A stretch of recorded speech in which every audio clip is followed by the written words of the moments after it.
الله تعالی د انسانانو د هدایت لپاره د ټول انسانیت د هدایت لپاره یو کتاب را لېږلی دی چې هغه کتاب ته قرآن مجید، قرآن مقدس، ذکر او کلام الله او ناشنا الفاظ او خصوصیات الله تعالی ورکړي دي. دا داسې معجز او دا داسې د اعجاز او دا داسې د خیر او د برکت کتاب دی چې د ټولې دنیا د انسانان را جمع شي او د پیریان هم سره را جمع شي، نو د دغه کتاب د دریو یا د دغه کتاب د یو آیات مقابله نه په اعتبار د الفاظو سره، نه په اعتبار د معانیو سره، نه په اعتبار د خیر او د برکت سره کولی شي. دا زموږ عقیده راغلی د دې کتاب خیر او برکت د ځمکې د اسمانونو د پیدایش نه مخکې الله تعالی د دې کتاب خیر او برکت جاری کړی دی، ساری کړی دی، او د دې کتاب خیر او برکت اوس هم جاری او ساری دی. او د دې کتاب خیر او برکت داسې دی چې د آخرت او د جنتونو او د دوزخونو او د جنتونو په نظارو کې به هم الله تعالی انشاءالله موږ ته هم د دې کتاب خیر او برکت ښیي او راکوي. دا کتاب چې الله تعالی را لېږلی دی د ټول انسانیت ته هدایت لپاره را لېږلی دی. څونه مخلوق چې نه راغلي، بیا د دې کتاب یو څو کارونه دي، یو څو څیزونه دي. یو خو د ټولو نه اعلی دا دی چې په دې به ایمان راوړی. ګوره څه به پرې راوړی؟ ایمان. الف لام میم ذلک الکتاب لا ریب فیه هدی للمتقین. دا هدایت دی لا ریب فیه. که چېرته ته خفه کېږه، ما سې خبره کوم، دا نه چې مولا قاري، که چېرته ته درس هم د دې کتاب کې که نه، او که ته تدریس هم د دې کتاب کې، او که ته حافظ هم د دې کتاب یې، او ستا تعلق هم په اعتبار د درس او د تدریس د دې کتاب سره راغلي، خو که په عقیده کې دې د نوک برابر شک راغی د دې کتاب متعلق سره، نو تاله دا کتاب هېڅ پیدا نه درکوي. ګورې درکوي دله وایه هېڅ پیدا نه در. حافظ به خو ګورې یاد ساته، سره د حفظ نه به ګورې که چېرته عقیده کې دې د دې کتاب متعلق فرق راغی چې دا د الله کتاب دی، د نعوذ بالله، یا په دې کې نه شک راغلی دی، یا دا د الله د کتاب څه آیاتونه نه دي راغلي. زمونږ علما په دې کې دونه شدت کړی دی د عقاید علما چې د یو آیات د قرآن نه چا انکار وکړو او د یو حرف یقیني د آیات نه چا انکار وکړو، دا سړی کافر راغلی. نه په اعتبار د لفظ سره، نه په اعتبار د معنی سره، په اعتبار د لفظ نه به هم د قرآن د یو لفظ نه انکار نه کوي، او په اعتبار د معنی سره به هم نه کوي. د الحمد نه راواله تر د والناسه پورې ستا به دا عقیده چې دا ټول کتاب د الله تعالی دی. د الحمد نه راواته تر د والناسه پورې به ستا دا عقیده راښدی چې دا ټول منزل من جانب الله دی، دا د الله د طرف رانه نازل دی. نو شک په پکې نه کوي، شک په پکې نه کوي. او که شک ته وکړه نه، دا زړو مولیانو خبره، زړو مولیانو به وي من شکه فقط جقه. دا جقه نه پوهېږم چې څه عربي ده او که پښتو ده که څه شی راغلی دی، خو وایي چې چا شک وکړه هغه به جق خوري. ګورې نو د جق نه دی الله سره زما په امان کې اوسه. باچا صاحب جق ونه خوري، ګورې جق په نه خوري. ښه کله ناکله ګورې، کله ناکله ګورې، کله ناکله شاګرد سم وي خو د استاذ کله ناکله داسې ګډوډ شي. روایات کې راځي یو بغداد نه خوا یو مولا صاحب یو شاګرد به وله راته، او هغه شاګرد به سبق ویتی. شاګرد چې به کله سبق وي نو دجله ورته ویل کېږي، یو غټ لوی دریاب دی ملکه، یو غټ لوی دریاب دی. نو د هغې نه به دا شاګرد راته داسې یو څو ورځې پس دی دا استاذ تپوس کوي، وي څنګه راځي؟ ویل استاد جي خو تا راته ویلي دي چې بسم الله الرحمن الرحیم او بسم الله باندې چې څه کې نو کېږي. سیند په غاړه ودرېږم، د دریاب په غاړه ودرېږم او ویم بسم الله الرحمن الرحیم او بس را روان شم. وایي ښځه ما په هغه بسم الله باندې راځي، اما چې راته کومه بسم الله خولې ده په هغه بسم الله راځي. یو که نه ویل لږه زه خو نن په خپله لږ ورځم چې دا بسم الله ټسټ کړم چې کېږي، خو دې ټسټ چې دې کله وي خو خدای دې غرق که نو خو بیا خو غرق شوې که نه. وایي دا بسم الله ټسټ کوم چې دا کېږي که نه کېږي. نو چې کوم شاګرد هغه بسم الله الرحمن الرحیم او خوا پورې وت ابا کېږي هم مولیانو مولا صاحب یې زه ټیسټ کوم نو دا ګوته پکې وردن نکړه ګورم چې دا ګوته پکې ورځي که نه بسم الله نو ګوته خو به ورتله که نه عقیده نه وه سمه که نه بابو صاحب بیا یې ویې یاره بسم الله چې دا خپه مې ورډوبېږي که نه نو بس ورډوبېده بیا یې ویې ولې شک پکې راغلی و څه پکې راغلی و شک او شک چې کله راغی نو دا یقین ختم کی او شک چې کله راغی نو دا د انسان ایمان ته نقصان ورسوي نو اولنې ښکلې اعلی شی دا دی چې تاسو به د الله په کتاب باندې شک نه کوئ تاسو ته پته ده تاسو د دې نه نه خبر خو ستاسو دا ټول های طبقه نه ده های طبقه پېژنئ های طبقه پېژنئ دا ستاسو وزیر اعلاګان او دا ستاسو وزیر زمان او دا ستاسو ګورنران او دا ستاسو د های لیول والا خلک یقین وکړه ګورئ ای به پکې نیکان خلک هم پکې راغلي وي او دا ستاسو سیاستدانان او دا ستاسو د کرسو والا خلک یقین وکړه دوی د خپلې طبع مناسب د الله په کتاب باندې ایمان راوړي او چې اخ به وي د الله په کتاب ایمان راوړي هلکه روژې خوښه مونځ یې خوښ دی چې څوک مونځ کولی شي روژې هم خوښه ده هلکه مونځ یې خوښ دی روژې خوښه ده خو جهاد یې نه دی خوښه جهاد کې لږ تکلیف دی که نه راته هلکه مونځ یې هم خوښ دی روژې هم خوښه ده جهاد یې هم خوښ دی خو حدود یې نه دي خوښ هلکه حدود یې هم خوښ راغلي دي خو د انسانانو حقوق ورکول یې نه دي خوښ دا ټول د الله د کتاب نه ثابت او دا ټول د الله د کتاب اجزا راغلي دي ګورئ نو اول کار دا دی چې ایمان به پې لرئ چې دا د الله کتاب بیا به یې کله ناکله رالی د عوام ډېر ښه دي ګورئ تاسو خفه کېږئ مه عوام ډېر ښه دي دوی تلاوتونه کوي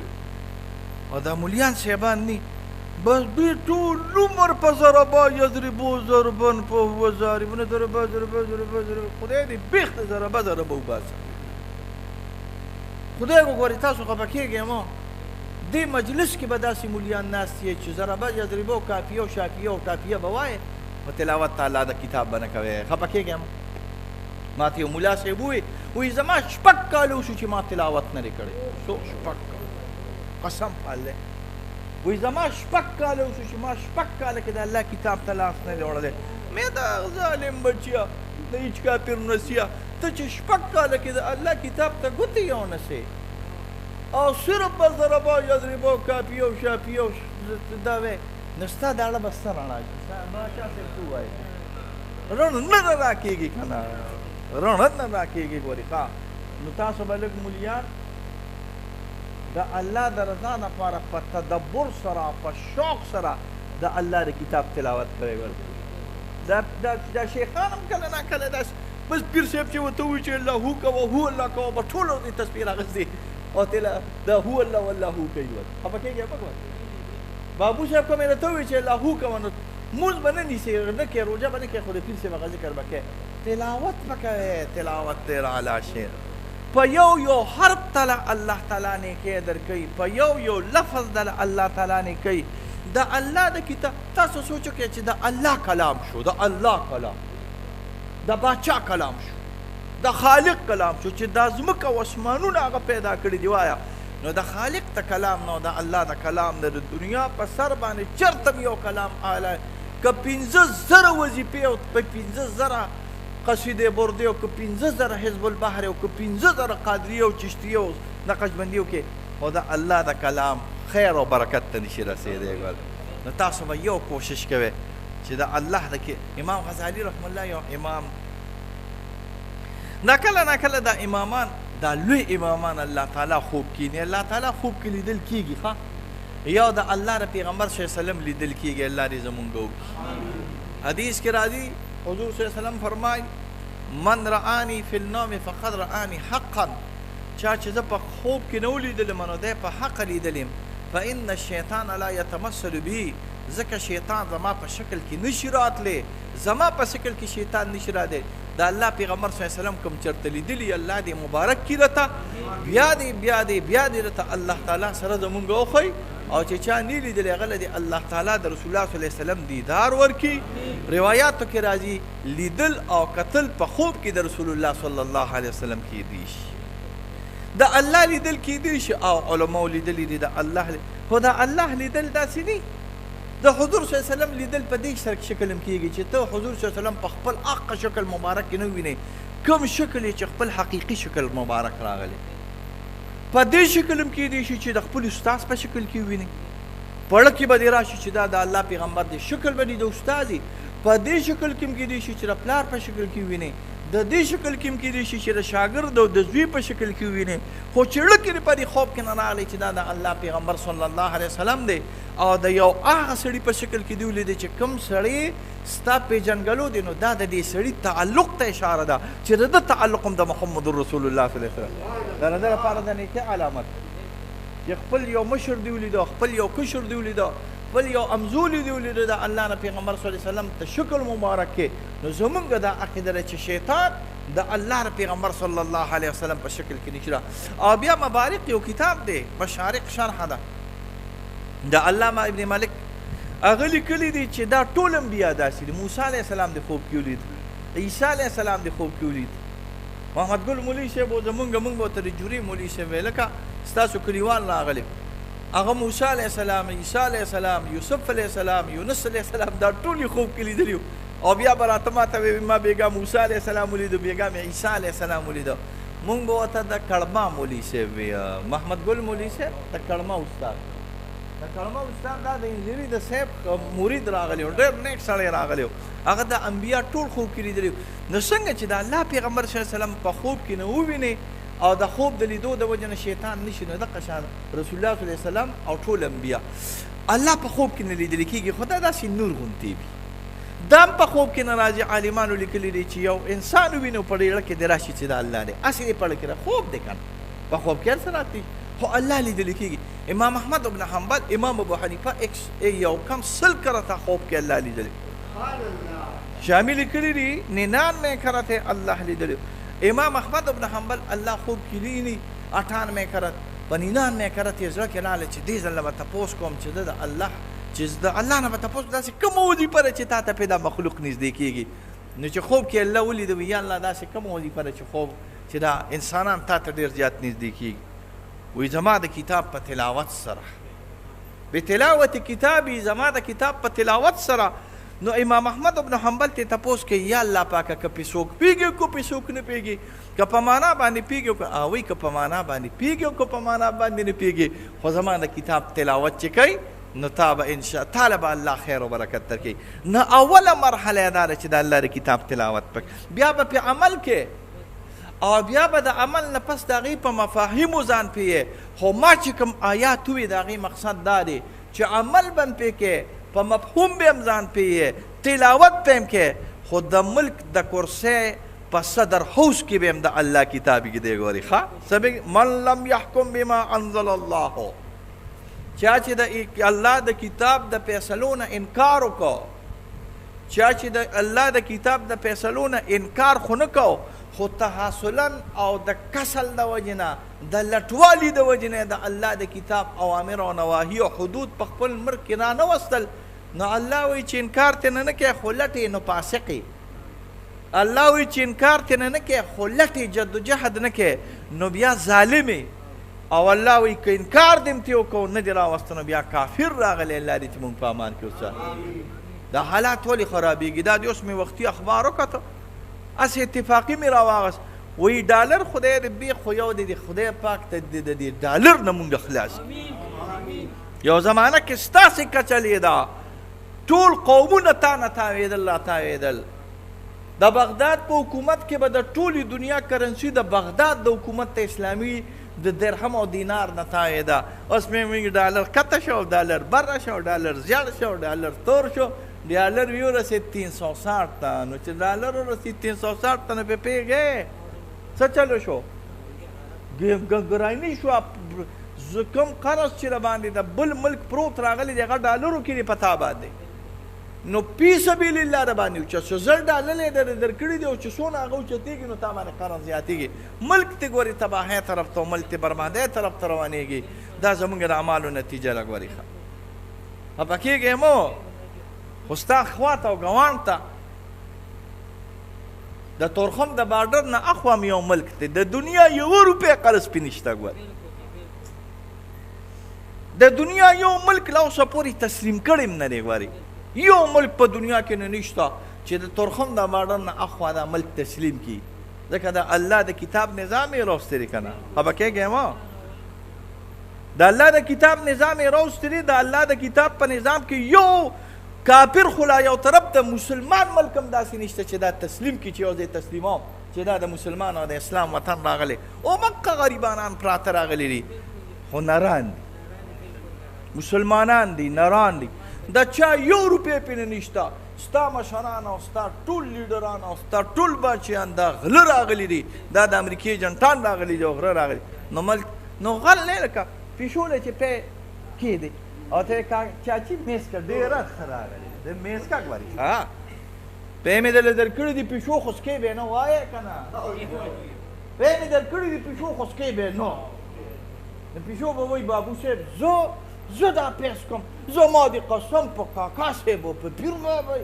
زه خو تاسې ګورم ژبه پکې به ښه راوښمه نور خیس کمه نه ګورې دا پاسې ما دا ژبه ورځي راولي. ستا د ملک ټول بچیان داسې پیشوګان دي. پیشو خو مې لا تاسې ورته وایي پړانګان دي پړانګان پیشو خو مې لا هسې ورته وایي پړانګان دي شرمخان دي سوټونه یې دله رامات کړي دي. قسم دی دا ګورې ستاسو وینې سکي ګورې دا یاد ساتئ ستاسو وی بجلي او 1 روپۍ یونټ ته ورسېده نو یې غلا کړي نو غلا به نه کړم کور دی مولا د نږدې جومات کا نو په 2 پکو باندې په یو بله باندې او په تا باندې 1000 روپۍ راځي. 1000 روپۍ ورکولی شی نو میاشت کې دی 2000 روپۍ نشو ورکولی. هغه طرف ته دی ملک دی هلته ارزاني ده د دنیا یو ملک هم سره معاهده نه ده کړې یو ټکس هم د چا نه نه دي. پېټرول پکې تا نه ارزان دي ډوډۍ پکې تا نه ارزانه ده رزق پکې تا نه ارزان دي. خو د الله د کتاب خیر و برکت دی که نو تاسو ته وایم جګړې غوبلې شرمول پر زول نشو کولی خو دوا خو به کوو چې الله پاک زموږ په دې ملک کې د الله دا کتاب راولي. دا به د الله د نعمتونو نه یو لوی نعمت راغلی وي. د الله د کتاب نظام چې انشاءالله راشي یقینو که حضرت عمر رضی الله تبارک و تعالی عنه مې درته یاد کړو په وجود کې په جامو کې 21 پیوندونه راغلي وو. ټرې پرې پکې نه وې ټرې پرې پېژنئ که لښکر وې او هغه وخت کې خو دا ګاډي بلو خاصې مثال ویم چې ګاډي وو موټرې وې او لیموزین وې او ډر او ډور او پلان کې لاړم 21 پیوندونه راغلي وو. خو په دې 21 پیوندونو کې د مشرق او د مغرب کافر د حضرت عمر رضی الله تبارک وتعالی عنه یارېد. دا په مال خوده ده که په مال باندې و د دنیا د سعودي عرب او د دوبۍ د دغه لینګو والا نه به د دنیا ټول خلک یارېدل. حال دا دی د دنیا په نظر کې د ټول نه سپک خلک دا ګورې د دوبۍ شیخان راغلي دي او دا د سعودي بادشاهان راغلي. د دنیا په قومونو کې د ټولو نه سپک خلک دا د سعودي او دا د دوبۍ شیخان دي. ولې ټول خلکو ته به دا چې بې غیرته دي سره بې غیرت مال ورسره دی خو ځینې بې غیرت نو چې مال ورسره دی په مال باندې څوک یو شی راغلی دی مسلمان د کامیابۍ نه چې هغه اسلام او ایمان دی. ګورې ښه د الله کتاب نو د الله کتاب او اسلام او ایمان دا د الله په مونږ کې نه راولي. خو هر سړی خو به د خپل وس مناسب کار کوي که نه. ستا وس فلحال څه دی وایه که نه تلاوت یې خو کوه د ظالم زویه تو خو تلاوت نه کوې مولیانو ته به اسلام هم رانوسته نو مولیان به خور اسلام راولي چې ته کور کې تلاوت نه کوې پوهېږې که په خپله تلاوت ته الله د کتاب نه کوې خوا ته یې اچولی د کتاب د الله او بیا مولیانو ته اسلام اسلام به مولیان علی راولي چې ته خو تلاوت وکړې که نو تاسو به د الله د کتاب تلاوت او عجیبه ښکلي مزیدار ثوابونه د الله درک. حدیث کې راځي رسول الله صلی الله علیه وسلم فرمایي بلکې یو حدیث مې بل شان هم راایستلی په یو حرف ته الله تعالی 10 نیکۍ یو حدیث بل حدیث کې راځي په یو حرف د الله تعالی 10 نیکۍ درکوي او چې په مانځه کې وي نو په یو حرف ته الله تعالی 200 نیکۍ درکوي. دا وړې خبرې دي 200 نیکۍ په یو حرف. په مانځه کې چې الحمدلله رب العالمین مانځه کې سورة الرحمن رومانځه کې تبارک الذي چې وی نو په یو حرف ته الله تعالی 200 نیکۍ درکوي. دا د الله د کتاب خیر او برکات. بل دا د مرضونه به دنه الله لرکړي. ټول ناجوړه یې موږ له خو چېرته روغ رانلو خبه کېږی یم هلکه مېلمنو ګپ لګوم موږ له خو چېرته روغ رانلو خو چې کښېنم نو موږ وایو زه دې به وایي چې مفتي صاحب زه درته دوا کومه چې الله دې جوړ کړه نو ما نه د ډبګرۍ سپېشلیسټ څه وایي ورته جوړ کړی دی چې څوک هم راته کښېني نو د چا په پوزه دړي او د چا په سترګه دړي او چا په غاښ دړي چا په خېټه دړي نو ما په خبره پوهېږي نو موږ له خو چېرته روغ رانلو. زه درته یو څو څیزونه ښیم هغه استعمالوئ الله به دله صحت درکوي انشاءالله. دې پیرانو کې څه چلي وظیفې پخ کړي وي اذکار کوي ذکر کوي د ذکر د وجې نه په خوله کې الله طاقت پیدا کړي. دا د خولې طاقت تاسو هم په خپل ځان کې پیدا کړئ نو په څه به پیدا کوئ په ذکر سره به پیدا. یو څو وظیفې راته ښیم. اوله وظیفه د خپل وجود د خپل باړی او د خپل وجود د صحت دپاره 2 وظیفې کوئ الله پاک به انشاءالله د هر قسمه بیمارونه په امان کې ساتي. یو یا سلام ووایئ څونه ورکوټې دی یا سلام یا سلام یا سلام یا سلام څونه ورکوټې وظیفه ده 100 کرته چې تاسو یا سلام وایئ د هر قسم جسمانی بیمارونه به الله تعالی په امان کې ساتي. زما تاسو ټولو ته اجازت دی تاسو ټول یا سلام انشاءالله وایئ. یو استغفار استغفر الله ربي من كل ذنب واتوب اليه استغفر الله ربي من كل ذنب واتوب اليه. نو یا سلام او استغفار چې وې دې سره به الله تعالی ستا کور والا زنانو ته هم وایي اوبه پې ته مواغیله ورکوه الله پاک به دې د هر قسمه بیمارونه په امان کې ساتي. نن سبا خو خلک ډاکټرانو ورکوه پر خفه کېږي چې څه ګټې په ډاکټر به لګې چې څه ګټې به نیمه تنخواګانو خو ستاسو ډاکټرانو خوړه دا ماشوم ناجوړه دی او دا کور والا ناجوړه دی او دا او دا نو ډاکټران بله دا ده چې سره د دې نه پیسې راځي خو برکت پکې نه راځي او یا راځي خو لږې راځي نو دې لپاره تاسو ټولو سره اوچت کړه دې لپاره 2 وظیفې کوئ. یو الله الصمد وایي زما ته اجازت دی او یو د چا چې کاروبار نه چلیږي د هغه کاروبار د نه چلیدو لپاره اجازت مې ټولو ته یا باسطو یا باسطو یا باسطو یا باسطو 2 وظیفې ښه یو الله الصمد او یو یا باسطو 100 کرته وایي یو الله الصمد وایي. کله نه کله به دې هر څه به ډېرې کور کې بیا به هم ښځې جګړې کوي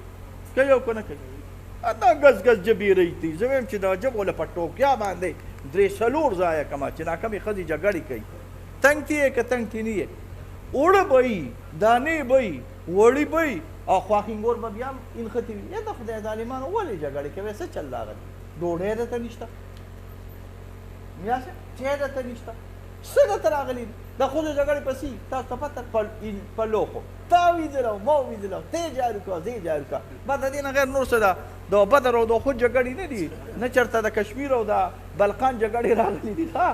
په کشمیر او د الله د رضا جګړې نشته خو ته ووینځلو ما ونه وینځلو ته په حق او دې په حق د دې فساد د لر کولو دپاره ته یو ښکلې وظیفه ښیم په کور کې به م الله محبت پیدا کړي د زنانو په منځ کې د نارینو په منځ کې د سړو په منځ کې د ماشومانو په منځ کې د ګاونډیانو په منځ کې د چا سره چې ستا تعلق وي د هغې په منځ کې به یو وظیفه محبت په الله هغه یا ودود یا ودود یا ودود دا وایي زما تاسو ټولو ته اجازت یا ودود یا ودود یا